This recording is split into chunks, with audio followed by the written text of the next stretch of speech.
राम्रो गोरो चमकदार स्किन छाला सबैलाई मनपर्छ, कसलाई मन पर्दैन। तर के हुन्छ हाम्रो यो घाममा बेसी काम गर्नु पर्दाले गर्दा, घाममा निस्किनु पर्दाले गर्दा वा उम्र बढ्दै जाँदाखेरि हाम्रो स्किनमा नानान समस्याहरू आउन थाल्छ। हाम्रो स्किनमा इलास्टिन, प्रोटिन, कोलेजनहरू कम हुँदै जान्छ। त्यो कम भएपछि हाम्रो स्किनमा के हुन्छ, स्किन पातला हुन थाल्छ। स्किन पातला भएपछि हाम्रो स्किनमा रिङ्कल्सहरू देखिन थाल्छ। रिङ्कल्स, फाइन लाइन्सहरूले हामीलाई सताउन थाल्छ र यो हामीले उम्र बढ्दै जाँदा पनि हुन्छ र जसको माने समयमा हाम्रो रिङ्कल्स आउनुपर्ने त्योभन्दा अगाडि नै आउन सक्छ, किनकि अहिलेको पोल्युसन, घाममा ज्यादा हिँड्नुपर्ने यी सबले पनि हुनसक्छ। र यसको लागि एउटा छोटो टिप्स हजुरहरूको लागि। यो गर्मीमा हजुरहरूले पनि चाहनुहुन्छ आफ्नो छालामा चमक आओस्, निखार देखियोस्, हाम्रो छालामा ठन्डक पहुँचाओस्। त्यो अगर हजुरहरू चाहनुहुन्छ भने मैले आज यस्तो मजाको एउटा घरेलु टिप्स लिएर आएको छु। घरेलु रेमेडी जो हो त्यो यति मजाको छ, यति आरामदायक छ, यति राम्रो काम गर्छ हाम्रो स्किनको लागि।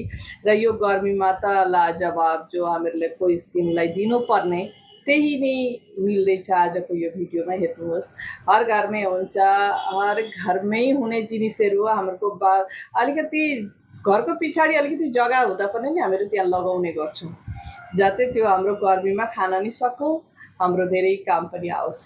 र आउनुहोस्, म भिडियो धेरै नबोलिकन सुरु गरिहाल्दैछु। पहिला हामीहरूले लिनुपर्छ जस्तो एकदम क्लिन बोल।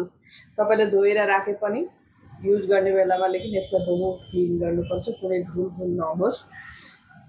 र साथै एउटा क्लिन चम्मच र साथमा हामीहरूको जो हुन्छ एलोभेरा। यो एलोभेरा हामीहरूले लिनै पर्छ अलिकति। म अहिले जस्ट अलिकति बनाउँदैछु। राति मेरो अहिले रातको के भन्नु 8:30 पनि पार भइसक्यो। मेरो रातिको नाइटको लागि म जे गर्नेवाला छु एकसाथ हजुरहरूलाई नि सेयर गर्दैछु। र मैले सोचेँ कि किन म मात्रै एक्लै गर्नु, हजुरहरूलाई सेयर गरौँ है। र आज मैले लिएको छु काँक्राको जुस। काँक्राको जुसलाई मैले काँक्रो ग्रेड गरेर उसको जुस अलिकति निकालेको छु र यसको म मैले जस्ट अलिकति जेल लिएको छु र अलिकति त्यसमा मिक्स गर्नेछु। र यो दुईको मिश्रणले चाहिँ हाम्रो छालालाई बहुत ठन्डक पुर्याउँछ, बहुत राम्रो बनाउँछ। यो दुईटाको पेकले, यो दुई मिश्रणको पेकले एउटा सानो लिक्विड एउटा माने थिन पेक बनिन्छ, ट्रान्सपरेन्ट जो हो। हेर्नुहोस्, र यो अब अलिकति एलोभेरा दिनु पर्यो। एलोभेरा साह्रै नै कम्ती भयो।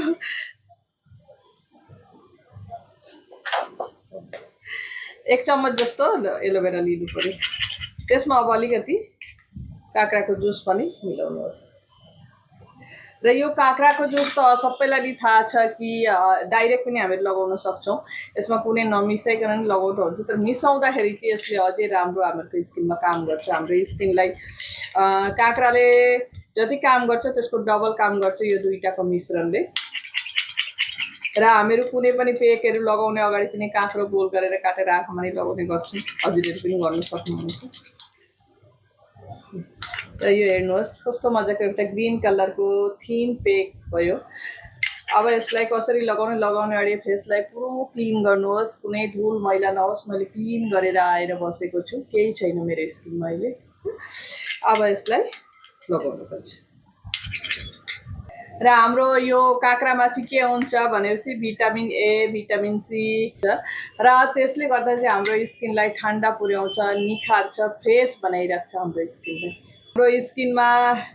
हाम्रो यो स्किनमा जो टेनिङहरू आउने गर्छ उसलाई पनि दूर गर्छ। यो पेक तपाईँहरू आँखाको वरिपरि पनि लगाउन सक्नुहुन्छ, किनकि यो पेक भनेर हाम्रो आँखाको वरिपरि चाहिँ एभोइड गरेर अरूतिर मात्रै लगाउने त्यो होइन। र यसलाई लगाएर मजाले मसाज गर्नुपर्छ।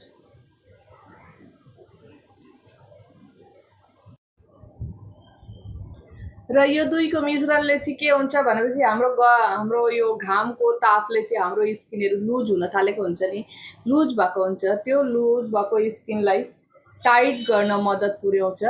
साथै हाम्रो स्किनमा जो डेड सेल्सहरू तयारी हुन्छ नि त्यसलाई रिमुभ गर्छ यो दुई मिश्रणको पेकले। अब यसलाई के गर्नुहोस्, दुई हातमा दिनुहोस् र मजाले मसाज गर्नुहोस्। मसाज त हामीहरूको स्किनमा पाउनै पर्छ, हाम्रो स्किनले पाउनै पर्छ। दिनको एक बार 10 या 15 मिनट कुनै पनि टाइम हुन्छ। हामीहरूले विशेष गरी राति चाहिँ हामीले लगाउँदाखेरि चाहिँ रातभरि जो काम हुन्छ नि त्यो चाहिँ हाम्रो स्किनको लागि बेसी फाइदा हुन्छ, बेसी उपकारी हुन्छ।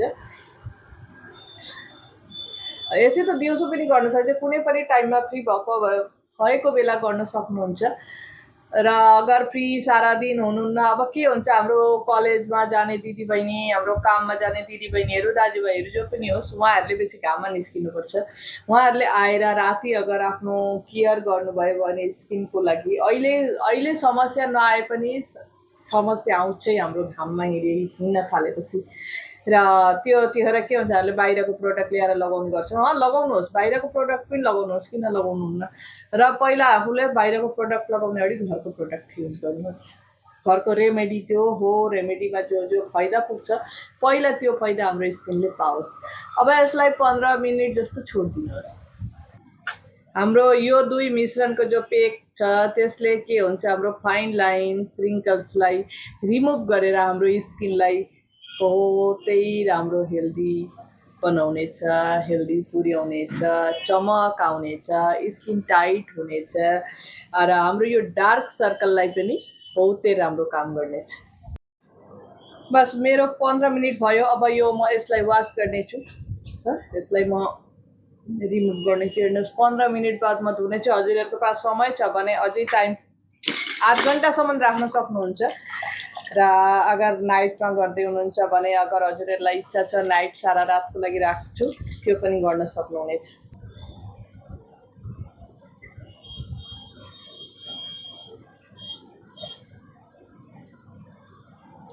यसपछि अब के गर्ने, अगर हजुरहरू दिउँसो गर्दै हुनुहुन्छ भने यो पेक लगाएर वास गर्नको बाद हजुरहरूले सनस्क्रिन लगाउनुपर्छ, किनकि घाम हुन्छ सारा दिन। त अगर बिहानको टाइममा दिउँसोको टाइम गर्दै हुनुहुन्छ भने चाहिँ सनस्क्रिन लगाउनुहोस्। अगर राति नाइटको टाइम लगाउँदै हुनुहुन्छ भने हजुरहरूको जे कम्फर्टेबल छ राति लगाउनु पर्ने, एलोभेरा जेल होस् वा कुनै पनि नाइट क्रिम लगाउन सक्नुहुन्छ, होइन भने रोज वाटर लगाउन सक्नुहुन्छ। मेरो चाहिँ जो छ अब नेचुरलहरू मात्रै म युज गर्छु र मैले चाहिँ अब एलोभेरा जेल लगाउने छु। अगर दिउँसो गर्दै हुनुहुन्छ, अगर टोन गर्नको लागि हजुरहरू दुध पनि लगाउन सक्नुहुन्छ। यो पेकको बाद पेक रिमुभ गरिसकेपछि हजुरहरूले काँचो दुध लगाएर फेरि अलि एकछिन राख्नुहोस्, 5-10 मिनट राखेर फेरि त्यसलाई वास गरेर चाहिँ अनि सनस्क्रिन लगाउन सक्नुहुनेछ। कमेन्ट गर्नुहोस् कस्तो रिजल्ट पाउँदै हुनुहुन्छ हजुरहरूले। र फेरि भेट्ने आशाले आजको लागि यति नै।